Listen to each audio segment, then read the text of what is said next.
Enrique VIII no solo fue un monarca despiadado, sino una bestia consumida por la paranoia y la corrupción de su propio cuerpo. Su obsesión con el poder lo llevó a ejecuciones brutales, rituales oscuros y experimentos con sangre humana en un intento desesperado por desafiar la muerte. Pero su destino fue más espantoso que sus crímenes. Gangrenado, delirante y apestando a podredumbre, murió en agonía, y su cadáver explotó en su ataúd, dejando tras de sí el legado de un rey devorado por su propia monstruosidad. El 24 de junio de 1509, la Catedral de Westminster resplandecía con la luz de cientos de candelabros dorados. El incienso perfumaba el aire, y la multitud de nobles, obispos y cortesanos contenía la respiración mientras un joven de 18 años se arrodillaba en el altar mayor. Enrique VIII recibía la corona de San Eduardo, el símbolo del poder absoluto sobre Inglaterra. Con su cabello dorado, su porte atlético y su sonrisa confiada, parecía la encarnación misma de la gloria. Los asistentes lo miraban con admiración. Era alto, fuerte, y poseía un carisma natural que contrastaba enormemente con su padre, Enrique VII, un hombre severo y paranoico. Este nuevo monarca representaba todo lo opuesto: juventud, vigor y un futuro prometedor para Inglaterra. Cuando el arzobispo de Canterbury colocó la corona sobre su cabeza, Enrique sintió un estremecimiento recorrer su cuerpo. El destino de la nación ahora estaba en sus manos y estaba decidido a construir un legado que lo inmortalizara. Pero lo que nadie en aquella catedral podía prever era que con el paso de los años, aquel joven soberano se transformaría en un tirano despiadado, consumido por la obsesión con la traición, la muerte y la sangre. Al inicio de su reinado, Enrique VIII fue recibido con entusiasmo. El pueblo lo veía como un monarca justo, benevolente, con la promesa de un gobierno basado en la prosperidad y el honor. Sus primeras acciones parecían confirmar esa imagen. Ordenó la liberación de prisioneros injustamente encarcelados por su padre, abolió impuestos impopulares y organizó torneos de justas y grandes banquetes en el palacio de Whitehall. Inglaterra celebraba, y la nobleza se regocijaba al ver a un rey que no gobernaba con miedo, sino con esplendor. Sin embargo, detrás de aquella imagen vibrante y generosa, se escondía un hombre que pronto demostraría su inclinación por la crueldad y la brutalidad.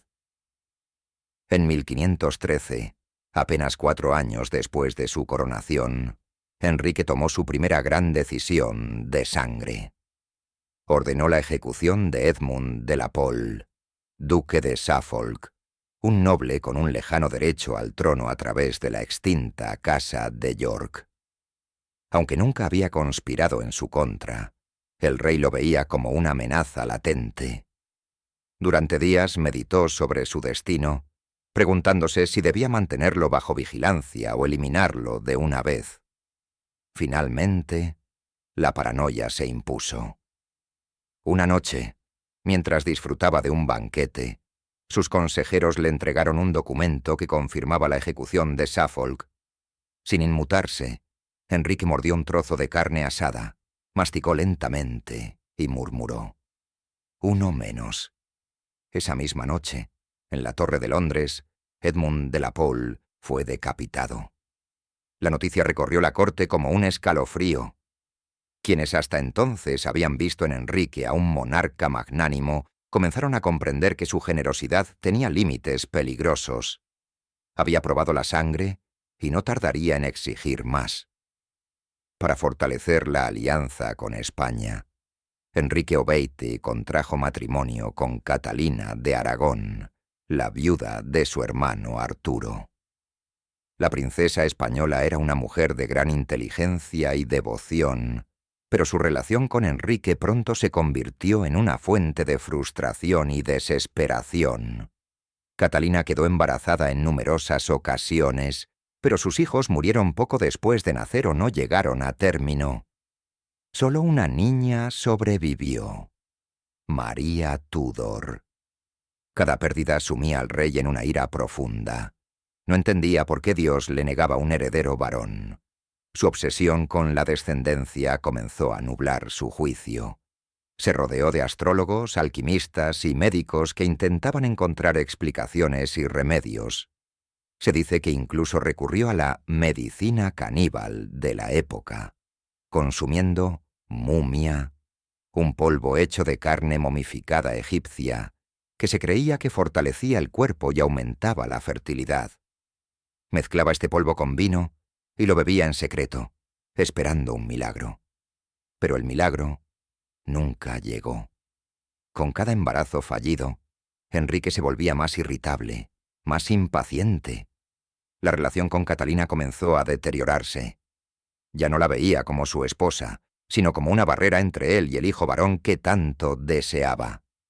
Fue entonces cuando su mirada se posó en otra mujer, Ana Bolena. A medida que los años pasaban, la paciencia de Enrique VIII se desvanecía. Ya no era el joven idealista que había subido al trono con promesas de grandeza. Su carácter se tornó cada vez más impetuoso, su temperamento volátil, su hambre de poder insaciable. En 1521, ordenó la ejecución de Edward Stafford, duque de Buckingham, otro noble con sangre real. Nunca hubo pruebas contundentes de que conspirara contra el rey, pero Enrique lo consideró una posible amenaza. «Dios solo necesita un rey en Inglaterra», afirmó el monarca cuando se le preguntó por qué lo había ejecutado. El mensaje era claro: no habría clemencia para nadie que desafiara su autoridad. Pero no solo los nobles estaban en peligro. La purga de los herejes comenzó a teñir de sangre el reino. Cualquier persona que cuestionara las decisiones del rey podía ser ejecutada sin piedad. El más ilustre de estos condenados fue Sir Thomas More. More, amigo cercano del rey y consejero real, se negó a aceptar la ruptura con la Iglesia católica y la autoproclamación de Enrique como cabeza de la Iglesia de Inglaterra. El rey lo tomó como una traición personal. En 1535 fue arrestado, torturado y sentenciado a muerte.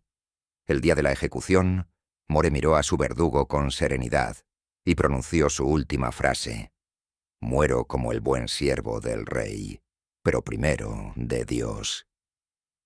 Enrique VIII no mostró emoción alguna al recibir la noticia de su muerte. Esa noche cenó como si nada hubiera pasado, comentando entre risas que More había perdido la cabeza. Con cada ejecución, la corte Tudor se volvía un lugar más sombrío. El miedo se apoderó de los palacios. Ministros, cortesanos, sirvientes, nadie estaba a salvo. Para 1536, Enrique VIII ya no era el hombre que había sido en su juventud. Su carácter impetuoso se había transformado en una furia incontrolable, su desconfianza en paranoia, su ambición en un insaciable deseo de sangre. El episodio más macabro ocurrió con la ejecución de Ana Bolena, la mujer por la que había desafiado a la Iglesia y a toda Europa. La acusó de adulterio y brujería, aunque las pruebas eran escasas y posiblemente fabricadas. El día de su ejecución, Ana subió al cadalso con dignidad. Se arrodilló, cerró los ojos y esperó el golpe de la espada francesa que Enrique había ordenado traer especialmente para ella. Cuando la hoja descendió, su cabeza rodó por el suelo empedrado. Algunos testigos aseguraron que sus labios aún se movieron después de la decapitación, como si intentara pronunciar una última palabra. Enrique no asistió a la ejecución. Ese mismo día, organizó un banquete en Hampton Court, rodeado de risas, vino y festines. El joven que una vez había prometido ser el monarca más glorioso de Inglaterra había desaparecido. En su lugar había nacido un monstruo. Con la ejecución de Anna Bolena, Enrique Botpanó cruzó el umbral final. A partir de ese momento, su reinado sería recordado no por su grandeza, sino por su brutalidad. Nadie estaba a salvo, ni sus esposas, ni sus ministros, ni sus amigos, ni siquiera su propia sangre. El reinado del terror había comenzado. La corte Tudor había cambiado. Lo que en sus primeros años había sido un lugar de esplendor y alegría, ahora estaba teñido por el temor y la incertidumbre. Las sombras de la Torre de Londres parecían alargarse con cada ejecución ordenada por el rey. Los nobles hablaban en susurros, las miradas se desviaban, los aliados se convertían en delatores y los sirvientes aprendían a caminar sin hacer ruido. Bajo el reinado de Enrique VIII, el silencio era sinónimo de supervivencia. El monarca, una vez carismático y vibrante, se había convertido en un hombre cada vez más impredecible. La traición lo acechaba en todas partes, o al menos eso creía él. Con la misma facilidad con la que celebraba un banquete, al día siguiente podía firmar la sentencia de muerte de algún amigo, un noble o incluso de alguien de su propia sangre. Ya no confiaba en nadie. Su matrimonio con Catalina de Aragón se había convertido en una pesadilla. No le había dado un heredero varón, y Enrique la veía como el obstáculo entre él y el destino que tanto deseaba. Pero si algo era más fuerte que su ego, era su temor a la condenación divina. La Iglesia católica no le permitiría anular su matrimonio con Catalina, y separarse de ella sin permiso del Papa significaba desafiar a Dios. Pero el rey ya no estaba dispuesto a seguir órdenes, ni siquiera las del cielo. La obsesión por tener un hijo varón llevó a Enrique VIII a tomar una decisión sin precedentes en la historia de Inglaterra. Desafió al Papa Clemente VII y se proclamó a sí mismo cabeza suprema de la Iglesia anglicana. Con un simple decreto, rompió con Roma, separó a Inglaterra del catolicismo y se otorgó el poder absoluto sobre la fe de su reino. Pero no todos estaban dispuestos a aceptar este acto de herejía. Muchos clérigos y nobles lo vieron como una abominación, una ofensa directa a Dios. Entre ellos estaba Sir Thomas More, su antiguo mentor y amigo, quien se negó a reconocer su nuevo título. «Mi alma responde a Dios antes que al rey», dijo More en el juicio que lo condenó a muerte. Enrique no soportó la traición de alguien a quien había respetado.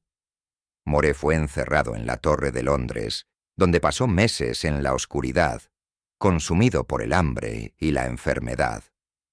Cuando finalmente llegó el día de su ejecución, caminó con dignidad hasta el cadalso, mientras la multitud miraba horrorizada. El verdugo levantó su hacha y la descendió con un golpe seco. La cabeza de Thomas More rodó por la madera ensangrentada.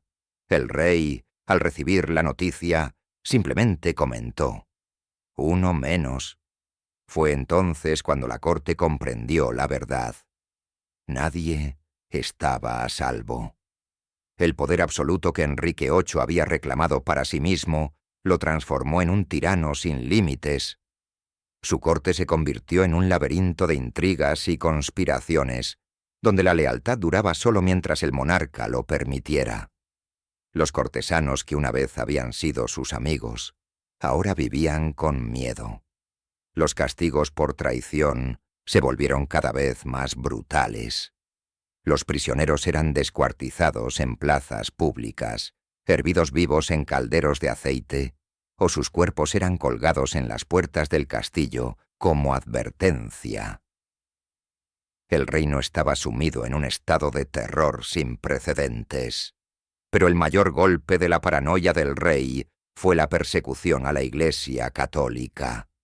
Los monasterios fueron saqueados y destruidos, sus riquezas confiscadas y sus monjes ejecutados por negarse a reconocer su supremacía. La sangre de los religiosos manchó los suelos de las abadías, y el eco de sus gritos se mezcló con las plegarias que ya nadie escuchaba. «Dios no necesita intermediarios», sentenció Enrique Viataín, mientras su guardia incendiaba monasterios en su nombre. La ironía era evidente. El hombre que se proclamaba defensor de la fe se había convertido en su peor enemigo. Mientras el reino se desmoronaba en un baño de sangre, Enrique Viapeito se perdía en una obsesión aún más peligrosa: Ana Bolena. Ana no era como las otras mujeres de la corte. No era sumisa, no era dócil y no estaba dispuesta a ser solo una amante del rey. Sabía que Enrique la deseaba con locura y usó ese poder a su favor. Se negó a compartir su lecho a menos que él la hiciera su esposa y reina. Y el rey, consumido por la lujuria y la desesperación de tener un heredero, aceptó. El matrimonio entre Enrique Otézno y Ana Bolena fue la mayor afrenta a la Iglesia católica. Catalina de Aragón aún vivía, pero el monarca la desterró, arrebatándole su título y separándola de su hija, María. La reina destronada vivió sus últimos años en el exilio, consumida por la tristeza y la enfermedad. Ana Bolena, en cambio, se convirtió en la mujer más poderosa de Inglaterra. Pero su reinado estaría marcado por el escándalo, el odio y la traición. La corte estaba dividida. La nobleza detestaba a Ana. La consideraban una usurpadora, una bruja que había hechizado al rey. Algunos decían que había utilizado magia negra para seducirlo. Otros aseguraban que su belleza escondía un alma perversa. Pero la verdadera tragedia comenzó cuando Ana falló en darle al rey lo único que realmente importaba: un hijo varón. En 1533, Ana Bolena dio a luz a Isabel I, una niña que más tarde se convertiría en una de las reinas más grandes de la historia de Inglaterra. Pero Enrique Óptimo no quería una hija, quería un hijo, un heredero varón que asegurara su dinastía. El amor y la obsesión que había sentido por Ana Bolena comenzaron a desvanecerse. Los susurros de la corte se intensificaron. Se hablaba de que la reina había cometido adulterio, de que practicaba brujería, de que había sido maldecida por Dios. El rey, que antes la había adorado con devoción, ahora la miraba con desprecio. Ana quedó embarazada nuevamente, y Enrique VIII esperó con ansias la llegada de su ansiado hijo. Pero cuando el niño nació muerto, la furia del monarca fue incontenible. «Dios me ha maldecido», dijo, golpeando la mesa con los puños. La caída de Ana Bolena había comenzado. Los días de la reina estaban contados. Enrique ya no la veía como la mujer que había desafiado al mundo por él. Ahora solo la veía como un error, un obstáculo, una carga. Los consejeros del rey comenzaron a reunir pruebas en su contra. Se hablaba de cartas secretas, de amantes escondidos, de encuentros en la oscuridad de la corte. Todo estaba listo para su condena. El monarca, una vez más, demostró que su amor no era más fuerte que su ambición. Si debía deshacerse de Ana para seguir gobernando sin oposición, lo haría sin dudarlo. La historia de Enrique VIII no era la historia de un amor trágico. Era la historia de un hombre que creía que su voluntad estaba por encima de la vida, de la religión, de la moral y de la sangre misma. La corte Tudor ya no era un palacio, era un matadero, y el verdugo ya afilaba su espada. La salud de Enrique VIII se había convertido en un tema de susurros dentro de la corte.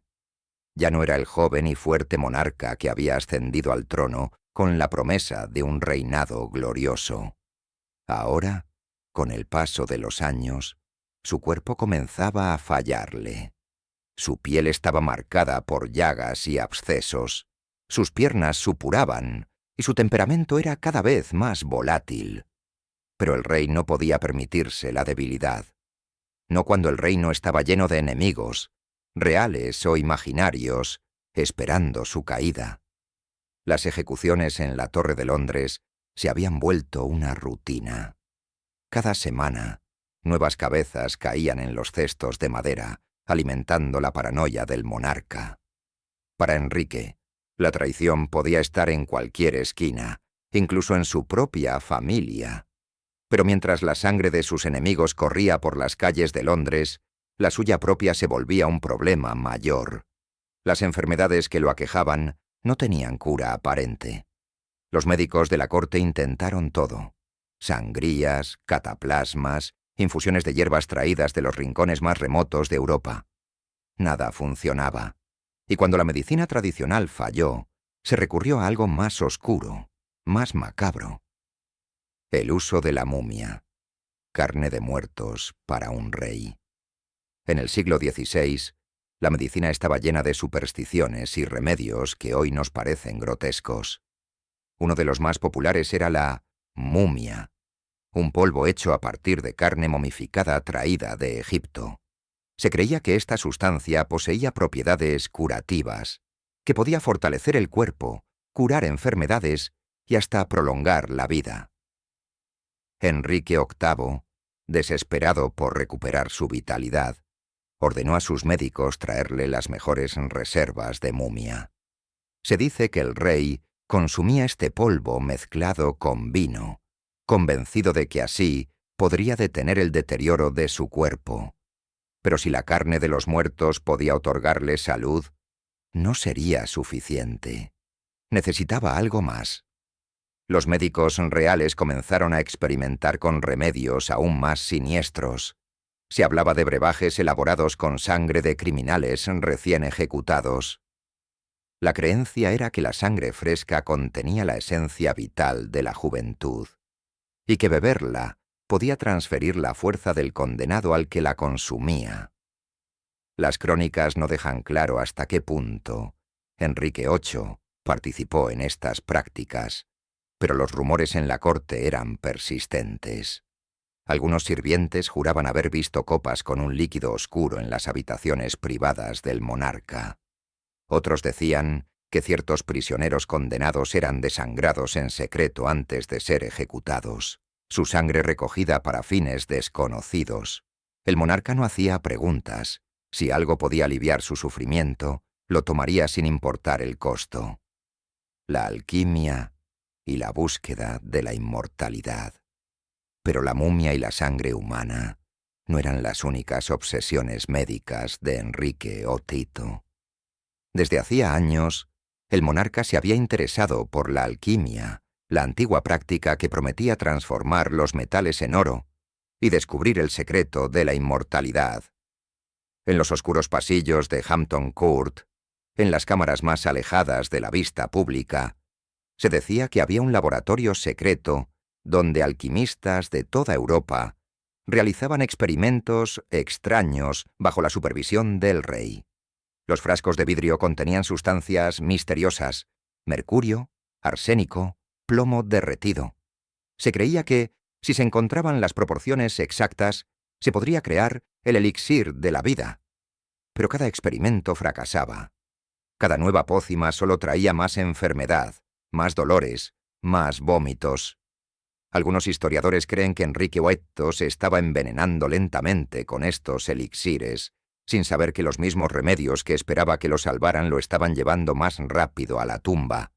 El rey estaba obsesionado con mantenerse joven, fuerte e invulnerable. Pero con cada remedio macabro que consumía, su cuerpo se descomponía un poco más. El temor a la decadencia y la paranoia creciente. Conforme su salud se deterioraba, su mente se volvía más inestable. Su paranoia alcanzó niveles extremos. Ya no solo temía a los traidores políticos, sino que comenzó a creer que la enfermedad era parte de un complot contra él. «Alguien me está envenenando». Era una acusación que se repetía con frecuencia. Sus sirvientes eran sometidos a interrogatorios, sus cocineros eran vigilados día y noche, y cualquier médico que no lograra aliviar sus males podía ser acusado de traición y enviado a la Torre de Londres. Pero no era veneno lo que estaba matando a Enrique VIII. Era el peso de sus propios excesos. Su dieta era una monstruosidad. Banquetes interminables de carne roja, pasteles empapados en azúcar, barriles de cerveza y vino. Su cuerpo se había convertido en una máquina de autodestrucción. Traigan más comida. Era una orden que se escuchaba a diario en los pasillos del castillo. Incluso cuando ya no podía moverse sin ayuda, cuando sus piernas estaban hinchadas y llenas de pus, cuando su respiración era un esfuerzo, el rey seguía comiendo. Comía para llenar el vacío de su alma. Comía porque era lo único que aún le daba placer. Pero en su mente, la culpa crecía como una sombra. Sabía que algo dentro de él se estaba desmoronando. Y aunque intentaba esconder su decadencia detrás de la pompa y la majestuosidad, las murmuraciones de la corte eran cada vez más difíciles de ignorar. Los nobles hablaban en secreto sobre su aspecto enfermizo. Sus ropas debían ser ajustadas constantemente para cubrir la hinchazón de su vientre. Sus piernas estaban tan infectadas que a veces no podía levantarse de la cama sin gritar de dolor. Pero lo que más aterrorizaba a Enrique VIII no era la enfermedad, era la muerte. Había visto a muchos hombres morir por su orden. Había mirado a los ojos a sus víctimas mientras sus cabezas caían al suelo. Y ahora, en sus momentos de debilidad, se preguntaba: ¿qué me espera cuando mi cabeza también caiga? Un rey que se desmorona. A medida que el tiempo pasaba, el monarca que una vez fue temido y respetado se convirtió en una sombra de sí mismo. Los médicos comenzaron a notar un hedor cada vez más fuerte en sus aposentos. Era el olor de la carne en descomposición. Las úlceras en sus piernas no solo supuraban, sino que empezaban a abrirse como heridas podridas, dejando expuesto el hueso. Y sin embargo, el rey seguía dando órdenes, seguía ejecutando traidores, seguía comiendo, seguía temiendo a la muerte, sabía que el final se acercaba, y cuando su reflejo en el espejo ya no mostraba a un rey, sino a un monstruo, Enrique VIII no comprendió que ni la momia, ni la sangre, ni los elixires podían salvarlo.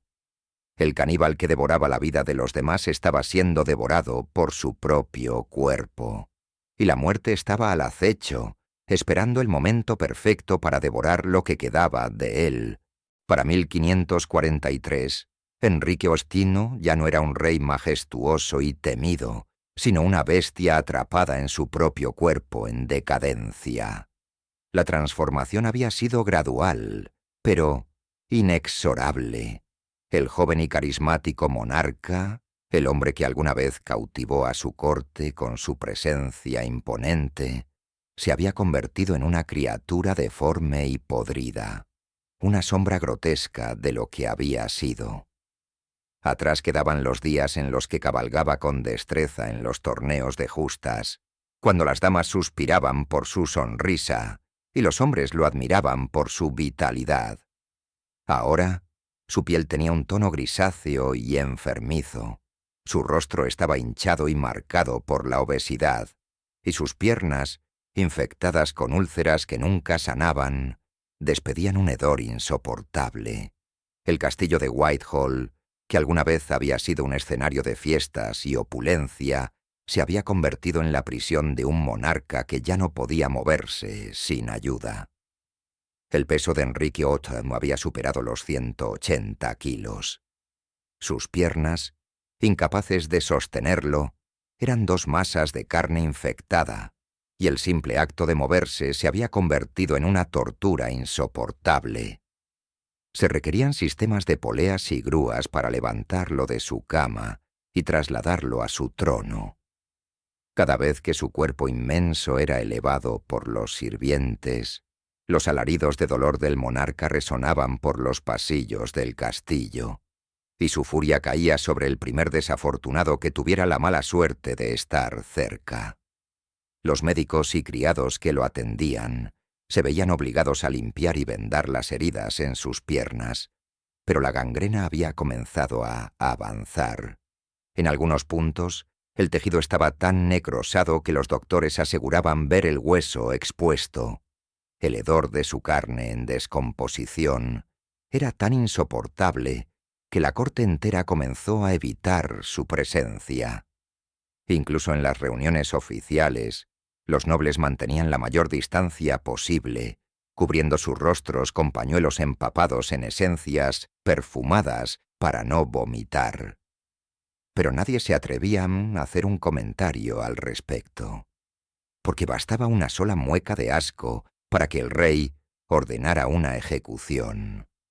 El cuerpo del monarca se desmoronaba, pero su furia seguía siendo letal.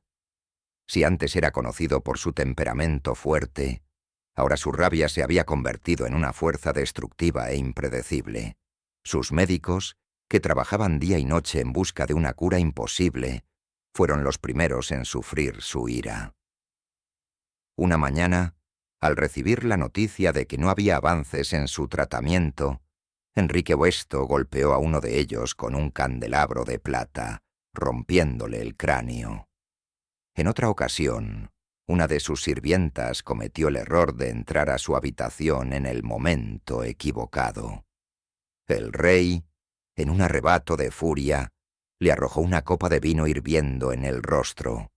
La joven quedó desfigurada de por vida, pero su castigo no terminó ahí. Semanas después, fue encontrada ahorcada en un rincón del castillo.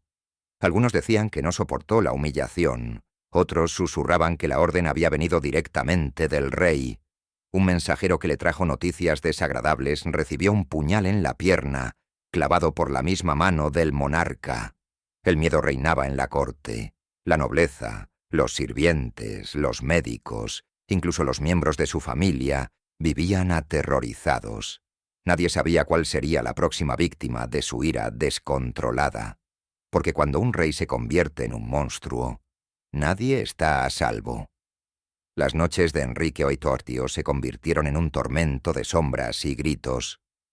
Cada vez con más frecuencia, despertaba bañado en sudor, sus ojos desorbitados buscando algo en la oscuridad. Decía que había algo en su habitación, que oía susurros, que sentía la presencia de los muertos. Los sirvientes que dormían cerca de su cámara lo escuchaban gritar: «No me miréis, alejaos de mí». Pero cuando entraban a su habitación, no había nadie allí. Los rumores comenzaron a extenderse.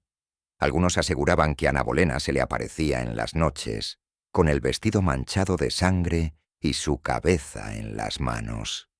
Otros decían que escuchaba los gritos de Catalina Howard, su joven esposa ejecutada, llamándolo desde el más allá. Algunos lo atribuían a la fiebre y la enfermedad. Otros decían que era una maldición. Fuera lo que fuese, el rey estaba perdiendo la cordura. Enrique VIII sabía que su cuerpo lo estaba traicionando. La gangrena avanzaba, sus músculos fallaban, su mente se debilitaba. Y sin embargo, se negaba a aceptar su destino. Ordenó que trajeran a su corte a monjes, astrólogos, curanderos, cualquiera que pudiera darle respuestas. Quería saber cuánto tiempo le quedaba. Uno de los astrólogos más respetados de la corte se negó a darle una respuesta clara, diciendo que el futuro del rey ya estaba sellado. Enrique VIII lo mandó decapitar esa misma noche. En su desesperación, recurrió a prácticas aún más macabras. Ordenó a sus médicos que usaran cualquier método, por cruel que fuera, para prolongar su vida. Consumió pócimas alquímicas que prometían restaurar su fuerza. Se dice que bebió elixires preparados con el corazón de un criminal ejecutado, convencido de que podría absorber su vitalidad. Pero nada funcionó. El monstruo que había creado ya no podía salvarse a sí mismo. Los últimos meses de Enrique VIII fueron una lenta agonía. Su mente, una vez brillante y despiadada, se derrumbó junto con su cuerpo. Ya no distinguía la realidad del delirio. Pasaba días enteros murmurando para sí mismo. Olvidaba los nombres de sus sirvientes, Incluso olvidaba los nombres de sus esposas muertas. A veces creía que aún era joven. Otras veces gritaba que los demonios venían por él. Los cortesanos evitaban su habitación. Nadie quería ver lo que el rey se había convertido. Ya no era un monarca.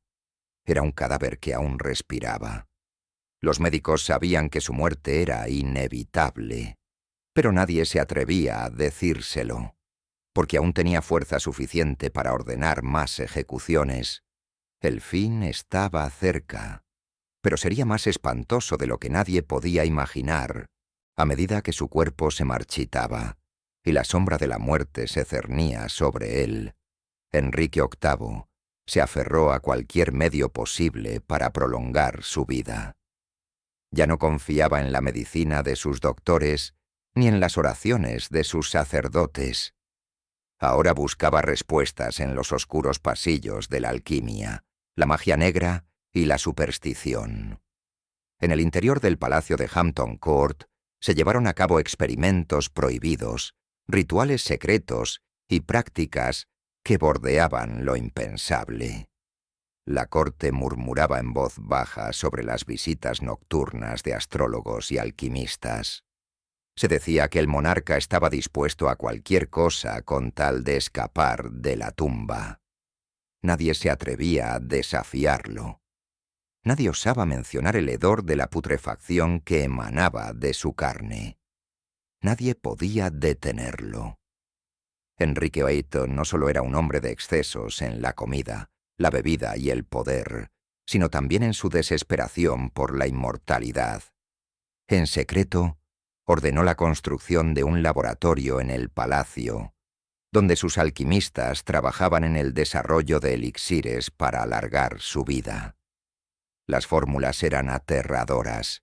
Se mezclaban metales líquidos, sangre de animales, hierbas venenosas y sustancias tan tóxicas que podrían haber matado a un hombre común. Pero Enrique no era un hombre común. Se decía que bebía pequeñas dosis de oro líquido, convencido de que su consumo lo haría eterno. También experimentaba con mercurio, creyendo que podía purificar su sangre y devolverle la juventud. Sin embargo, los efectos fueron devastadores. Su piel se tornó aún más amarillenta, su mente se volvió más errática y sus dolores aumentaron en intensidad. La paradoja era evidente. Mientras más intentaba alejarse de la muerte, más rápido se acercaba a ella. Enrique no solo confiaba en la alquimia para salvarse, también recurrió a las prácticas médicas más atroces de su época. La medicina Tudor estaba plagada de supersticiones y tratamientos bárbaros, y el monarca estaba dispuesto a probarlos todos. Uno de los métodos más oscuros fue el uso de mumia, un polvo hecho a partir de carne momificada egipcia, que se creía que tenía propiedades curativas y rejuvenecedoras.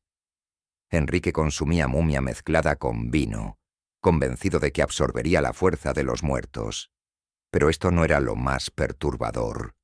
Algunos rumores sugieren que el rey bebía sangre humana, especialmente de jóvenes sanos, creyendo que el líquido vital renovaría su propia carne en descomposición. Incluso existen teorías de que sus médicos realizaron transfusiones de sangre primitiva, transfiriendo sangre de jóvenes sirvientes a su cuerpo enfermo. Los registros oficiales nunca lo confirmaron, pero en la corte se decía que aquellos que participaron en los experimentos nunca volvieron a ser vistos. A pesar de sus intentos de burlar la muerte, Enrique vivía atormentado por la idea de que su destino estaba sellado. Los astrólogos le advirtieron sobre la alineación de los astros, sugiriendo que su vida estaba marcada por una maldición. Algunos creían que había sido embrujado por sus enemigos. Otros decían que el fantasma de Ana Bolena lo perseguía, impidiéndole descansar. El propio Enrique comenzó a ver señales en todas partes. Se rodeó de amuletos, reliquias y objetos sagrados, intentando alejar el mal. Pero su miedo no disminuyó. Mandó traer monjes para realizar exorcismos en su habitación, pero ni siquiera las oraciones parecían calmarlo. «No dejaré que me lleven», susurraba en las noches, con el rostro cubierto de sudor frío. Pero ya era tarde. El mal no estaba fuera de él. El mal estaba dentro. Enrique estaba dispuesto a cualquier cosa para prolongar su vida. Y cuando la alquimia y la medicina fracasaron, recurrió al último recurso: la sangre de los condenados. Se dice que ordenó la ejecución de prisioneros en su presencia, convencido de que al presenciar la muerte de otros, él mismo prolongaría la suya. Algunos testigos afirmaron que, después de una ejecución particularmente brutal, el rey se quedó mirando fijamente el charco de sangre en el suelo, sin decir una palabra. El verdugo se retiró lentamente, pero antes de salir escuchó un murmullo gutural salir de los labios del monarca. «Dios me ha abandonado». Desde aquel día su salud se deterioró más rápido que nunca. En sus últimos meses de vida, el rey realizó un acto que aterrorizaría a la corte para siempre. Una noche, mandó traer un cofre con objetos que había acumulado durante su reinado. Reliquias religiosas robadas de monasterios, huesos de santos y mártires, un mechón de cabello de Ana Bolena, una daga cubierta de símbolos extraños, y luego ordenó que todos salieran de la habitación. Solo un sirviente anciano permaneció en las sombras, observando desde una rendija en la puerta. Dicen que vio al rey colocar cada objeto en el suelo y recitar palabras en latín, mezcladas con susurros incomprensibles. El fuego de las velas pareció temblar. El aire en la habitación se volvió denso, y entonces el rey comenzó a llorar. El sirviente cerró la puerta y huyó sin mirar atrás. A la mañana siguiente, cuando entraron a su habitación, el rey estaba sentado en su cama, mirando al vacío. «Anoche lo vi», susurró con voz ronca. «Lo vi en la oscuridad, y él me vio a mí. Nadie preguntó qué había visto, porque nadie quería saber la respuesta. Enrique VIII había intentado escapar de la muerte. Había recurrido a la alquimia, la sangre, la magia, los sacrificios. Había asesinado, había traicionado, había destruido reinos enteros en su búsqueda de poder. Pero la muerte lo había estado esperando todo el tiempo. Y ahora ya no podía huir, porque la muerte había encontrado la manera de entrar en su habitación. Y pronto lo arrastraría con ella. El invierno de 1547 trajo consigo el final de un reinado de terror, sangre y traiciones. En el corazón del palacio de Whitehall, una sombra acechaba el lecho del monarca. No era un asesino ni un traidor. Era la muerte misma, que finalmente venía a reclamar a Enrique VIII. Su cuerpo estaba podrido desde dentro. Las llagas en sus piernas habían alcanzado un punto de putrefacción en el que los médicos temían que la infección se extendiera por toda su carne. El hedor de la gangrena inundaba la habitación, un recordatorio macabro de que el gran rey se estaba descomponiendo antes de morir. Enrique, reducido a una sombra de sí mismo, apenas tenía fuerzas para levantarse. Su enorme cuerpo, hinchado y supurante, apenas respiraba. Sus ojos, que alguna vez habían brillado con ambición y crueldad, ahora se hundían en sus órbitas, rodeados de piel amarillenta y enfermiza. La corte sabía que el final estaba cerca, pero nadie se atrevía a decirlo. Durante sus últimos días, Enrique se sumió en el delirio. Murmuraba nombres al azar, llamaba a sus esposas muertas, susurraba oraciones a un dios que había traicionado con su vida de excesos. Su respiración era un jadeo constante, interrumpido por accesos de tos en los que escupía un líquido oscuro y espeso. Sus sirvientes se turnaban para limpiar los vómitos y los fluidos que brotaban de su cuerpo enfermo. Los médicos intentaban aliviar su sufrimiento con opio, pero el rey se resistía. No quería dormir, no quería ceder ante la muerte. «Aún no», susurró una noche, con la voz quebrada. «Aún no he terminado». Pero el destino no le preguntó su opinión. El 27 de enero de 1547, Enrique entró en coma. Su piel se tornó azulada. Sus labios, resecos y agrietados, apenas se movían. Los médicos sabían que no pasaría de la noche, pero nadie se atrevía a pronunciar las palabras. El arzobispo de Canterbury fue llamado a su lecho. Era costumbre que un rey muriera confesado y absuelto de sus pecados, pero cuando intentaron ofrecerle la absolución, Enrique no respondió. Dicen que, en ese momento, una brisa helada recorrió la habitación. Las velas parpadearon, como si algo invisible hubiera pasado entre ellas. Y entonces el rey exhaló su último aliento. Enrique VIII estaba muerto. Pero la verdadera pesadilla apenas comenzaba. El cadáver del monarca no tardó en revelar la corrupción que había consumido su vida.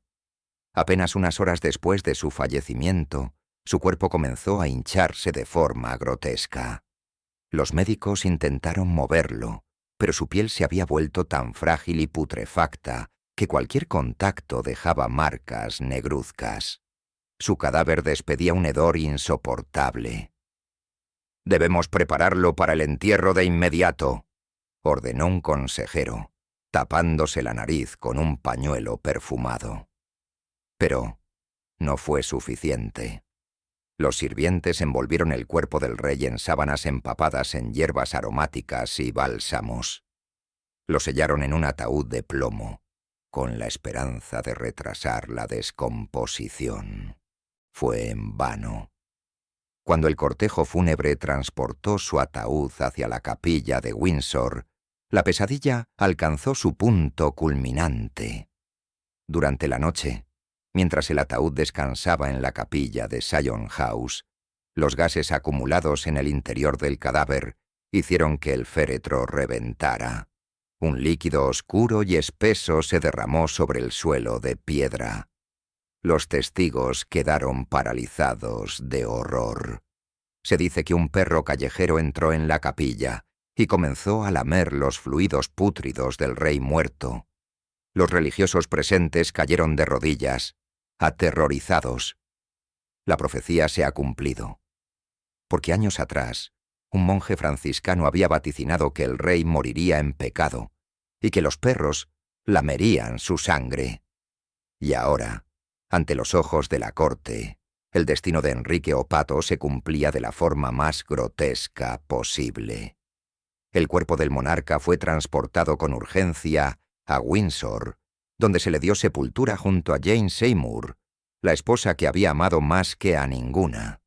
Pero a diferencia de otros monarcas, que eran enterrados con grandeza, el féretro de Enrique VIII fue colocado en una tumba improvisada, en una cripta que no estaba diseñada para su descanso eterno. Su tumba quedó en el olvido. Años después, cuando la Guerra Civil Inglesa estalló, su cripta fue profanada y su ataúd quedó dañado nuevamente. Los monjes que custodiaban la capilla fueron asesinados y los restos del rey fueron dejados a su suerte, cubiertos apenas por escombros. No hubo monumentos de oro, no hubo estatuas en su honor, no hubo oraciones por su alma. El rey, que había desafiado a Roma, que había ejecutado esposas y traicionado a amigos, fue olvidado por la historia. Muchos creen que su destino final fue un castigo divino. Los que habían conocido su crueldad no dudaban de que su alma estaba condenada. Y entonces comenzaron los rumores. Se decía que, en las noches más frías, las puertas del castillo de Hampton Court se abrían solas, que se oían pasos pesados recorriendo los pasillos vacíos. Algunos guardias aseguraban haber visto una sombra imponente, con el rostro deformado por la furia, arrastrando una pierna podrida. Los sirvientes del castillo comenzaron a evitar los pasillos oscuros, murmurando entre ellos que el rey aún no ha encontrado descanso. El cuerpo de Enrique VIII, estaba bajo tierra. Pero su espíritu nunca dejó de caminar entre las sombras. La muerte de Enrique Ovento no trajo consigo el descanso esperado para su alma, ni la paz para el reino que gobernó con puño de hierro. Si bien su cuerpo fue depositado en la cripta de la capilla de San Jorge, en el castillo de Windsor, su espíritu pareció quedar atrapado entre los muros de piedra, incapaz de abandonar el mundo de los vivos. Sus propios sirvientes, aquellos que habían sido testigos de su declive físico y mental, murmuraban en voz baja que la descomposición acelerada de su cadáver era un castigo divino. Decían que los pecados de Enrique eran demasiado grandes para permitirle un descanso eterno, y que su fantasma vagaría por la tierra hasta que se saldara la deuda de sangre que dejó a su paso. Pero la maldición del monarca no se limitó a su espíritu errante. Su legado, marcado por la brutalidad, la obsesión y la traición, pareció extenderse a su linaje, sellando el destino de los Tudor en una espiral de tragedia. Su ansiado heredero varón, Eduardo VI, subió al trono con solo 9 años, pero su reinado fue breve y enfermizo. Desde el inicio, el niño rey mostraba signos de debilidad, su frágil cuerpo consumido por una enfermedad que los médicos de la corte no podían curar. Con apenas 15 años, Eduardo murió, dejando un trono vacío y un reino sumido en el caos. No hubo celebraciones ni gloria para el hijo que Enrique tanto había esperado. En su lugar, quedó la sensación de que la sangre del rey estaba maldita, destinada a no florecer en un reinado duradero. Tras la muerte de Eduardo, el trono pasó a su hija mayor, María Tudor, fruto de su matrimonio con Catalina de Aragón. María, marcada por el rechazo de su padre y el sufrimiento de su madre, reinó con un corazón lleno de resentimiento y sed de venganza. Su devoción fanática la llevó a perseguir y quemar en la hoguera a cientos de protestantes, lo que le valió el sobrenombre de María la Sangrienta. Sin embargo, el destino también fue cruel con ella. Un tumor monstruoso en su vientre, que algunos creyeron que era el castigo de Dios por su sed de sangre, la llevó a una muerte lenta y agónica, dejando nuevamente el trono sin herederos. La última descendiente de Enrique, Isabel I, decidió no casarse jamás y condenó la dinastía Tudor a su extinción. Con ella, el apellido que Enrique había querido inmortalizar se desvaneció para siempre, consumido por la misma sombra oscura que él había dejado tras su muerte. Mientras sus descendientes caían uno por uno, la tumba del monarca permaneció en un inquietante olvido. A diferencia de otros reyes de Inglaterra, cuyo descanso estaba marcado por majestuosos mausoleos y epitafios glorificantes, Enrique Viramento fue arrojado a una cripta improvisada. Durante siglos, su tumba fue poco más que una fosa común para los monarcas caídos en desgracia. Nadie se preocupó por construirle un monumento, y su ataúd quedó apilado sobre el de su esposa favorita, Jane Seymour, sin el mínimo respeto o reverencia. Con el paso de los años, la capilla de San Jorge comenzó a ser escenario de fenómenos inquietantes. Los sacerdotes que custodiaban el lugar hablaban de susurros en la noche, de velas que se apagaban solas y de una sensación constante de una presencia invisible que acechaba en la penumbra. En el siglo XVIII, un grupo de obreros que trabajaba en la restauración del lugar descubrió la cripta por accidente. Al abrir la tumba, encontraron los ataúdes de Enrique VIII y Jane Seymour en un estado de total abandono.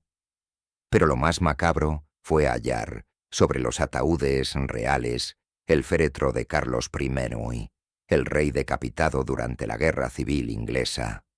Su cuerpo, desmembrado y maltratado, había sido arrojado sobre la tumba de Enrique, como si el destino hubiera decidido unirlos en una macabra ironía. Pero lo más inquietante sucedió siglos después, cuando un sacerdote de la capilla decidió desafiar los rumores y pasar la noche en la cripta para demostrar que todo era simple superstición. Al amanecer, lo encontraron temblando, con la piel pálida y los ojos desorbitados. Nunca habló de lo que había visto en la oscuridad de la cripta, pero antes de abandonar su cargo para siempre, susurró una única frase. «Ese hombre nunca encontró descanso». Las historias sobre el espíritu de Enrique Mouvet-Aviz continuaron acumulándose con el tiempo. Los guardias del castillo reportaron puertas que se cerraban solas, pisadas pesadas en los corredores vacíos y extrañas sombras que se proyectaban en los vitrales de la capilla. Algunos testigos aseguraban haber sentido una presencia invisible respirándoles en la nuca cuando patrullaban de noche. Pero lo más aterrador ocurría cuando la niebla se alzaba sobre Windsor. En las noches más frías del invierno, se decía que una figura enorme deambulaba por los pasillos del castillo. Su silueta, grande y grotesca, se arrastraba con dificultad, con una pierna débil que apenas podía sostener el peso de su cuerpo. A veces, antes de desaparecer en la penumbra, esa presencia dejaba escapar un gruñido bajo y gutural, como si la voz del tirano aún resonara desde el más allá. Los más supersticiosos aseguraban que Enrique Octio no solo estaba condenado a vagar en su antiguo palacio, sino que su sombra seguiría acechando a la monarquía inglesa hasta que su maldición fuera finalmente expiada. La dinastía Tudor se extinguió, su legado quedó manchado de sangre y horror, y su cuerpo putrefacto fue olvidado en una tumba sin gloria. Pero, siglos después, su espíritu aún parecía negarse a desaparecer, atrapado en la misma obsesión por el poder que lo había consumido en vida.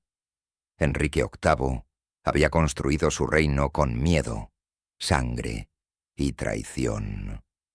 Y aunque su cuerpo se descompuso y su dinastía murió con él, su sombra jamás dejó de acechar Inglaterra. El tiempo no ha sido amable con la memoria de Enrique VIII. Su reinado quedó registrado como uno de los más brutales en la historia de Inglaterra, un legado de ejecuciones, traiciones y decisiones arbitrarias que marcaron el destino de su dinastía. Pero mientras su nombre se mantiene en los libros de historia, su espíritu parece haberse negado a desvanecerse con el paso de los siglos. Desde el día de su muerte, la presencia de Enrique VIII ha sido reportada en distintos lugares que marcaron su reinado. Hampton Court, su palacio favorito, ha sido uno de los sitios más frecuentados por su espectro. Sirvientes y visitantes han asegurado ver la figura de un hombre corpulento caminando por los pasillos de mármol, su silueta tambaleante arrastrando una pierna enferma como lo hacía en sus últimos años de vida. Guardias han relatado escuchar un sonido pesado, como si alguien enorme caminara con dificultad en las habitaciones vacías. A veces, un resuello profundo y gutural resuena en los corredores, seguido de un portazo violento que sacude las paredes del antiguo castillo. Uno de los testimonios más aterradores proviene de una trabajadora del palacio, quien en una fría madrugada de invierno tuvo la tarea de cerrar las galerías superiores. Al recorrer el pasillo que conectaba con los antiguos aposentos del rey, sintió un escalofrío recorrerle la espalda. Entonces, el aire se volvió pesado, y en el reflejo de un espejo vio una figura enorme en la penumbra. Al girarse, no encontró a nadie, pero el eco de unos pasos resonó en la piedra. El castillo de Windsor, donde su cuerpo reposa en la capilla de San Jorge, también ha sido testigo de manifestaciones inexplicables. Guardias de seguridad han reportado luces que parpadean sin motivo, sombras que cruzan los pasillos sin dejar rastro y un sonido inquietante que algunos describen como el arrastre de una pierna herida.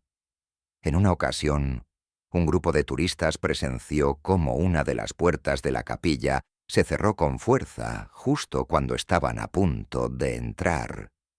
Algunos sintieron una presión en el pecho, como si algo invisible intentara ahuyentarlos.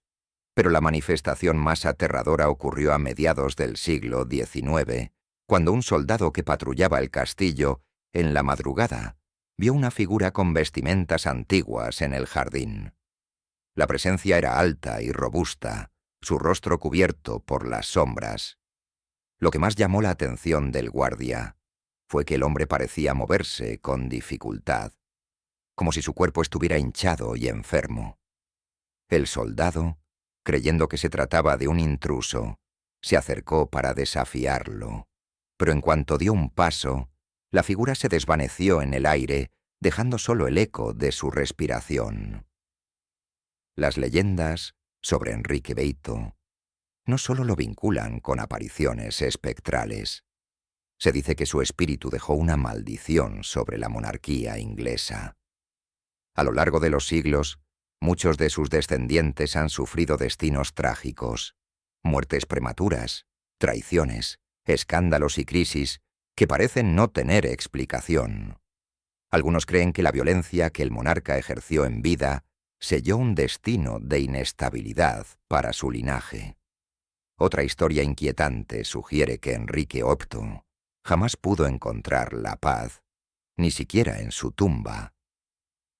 Durante una restauración en la capilla de San Jorge, obreros que trabajaban en la cripta afirmaron sentir una presencia pesada a su alrededor. Las herramientas desaparecían y aparecían en distintos lugares. Los documentos se movían sin que nadie los tocara, y en la penumbra de la iglesia, algunos aseguraron ver una silueta difusa observándolos. Lo más escalofriante ocurrió cuando, por error, una lámpara se volcó sobre una de las losas de la tumba de Enrique VIII. En ese instante, un sonido sordo y profundo resonó en la cripta, como si algo se agitara bajo la piedra. Los trabajadores huyeron del lugar y se negaron a continuar con la restauración hasta que un sacerdote realizara una bendición en el sitio. El temor a la presencia del monarca no se limita a supersticiones. Incluso los historiadores que han estudiado su reinado han sentido una inquietante conexión con su legado. Hay quienes aseguran que cada vez que una nueva biografía de Enrique Eresamo es publicada, fenómenos extraños ocurren en los archivos históricos donde se conservan sus documentos. Portazos en las bibliotecas, luces que titilan en los pasillos y un ambiente de opresión que algunos describen como la sombra de un hombre observándolos. Quizás lo más perturbador de la leyenda de Enrique Odaino es que, a diferencia de otros fantasmas de la realeza, su presencia no es vista con nostalgia ni con temor reverencial. Nadie cree que su espíritu esté vagando en busca de redención, ni que lamente las decisiones de su vida. Enrique VIII no fue un rey atormentado por sus pecados, ni un hombre que murió con arrepentimiento en el corazón. Fue un monarca despiadado, que gobernó con terror y dejó tras de sí una estela de muerte y traición. Su sombra no busca el perdón, sino que parece acechar con la misma soberbia con la que vivió. Quizás, después de todo, Enrique VIII nunca creyó en el juicio divino. Quizás, incluso en la muerte, sigue reclamando su poder, negándose a desaparecer en la historia, y mientras su tumba permanezca en la penumbra de la capilla de San Jorge, su nombre jamás será olvidado, ni su presencia dejará de sentirse en las noches en las que el viento sopla a través de los pasillos vacíos de sus palacios, susurrando en el eco de los siglos su nombre maldito: Enrique, el rey de la sangre.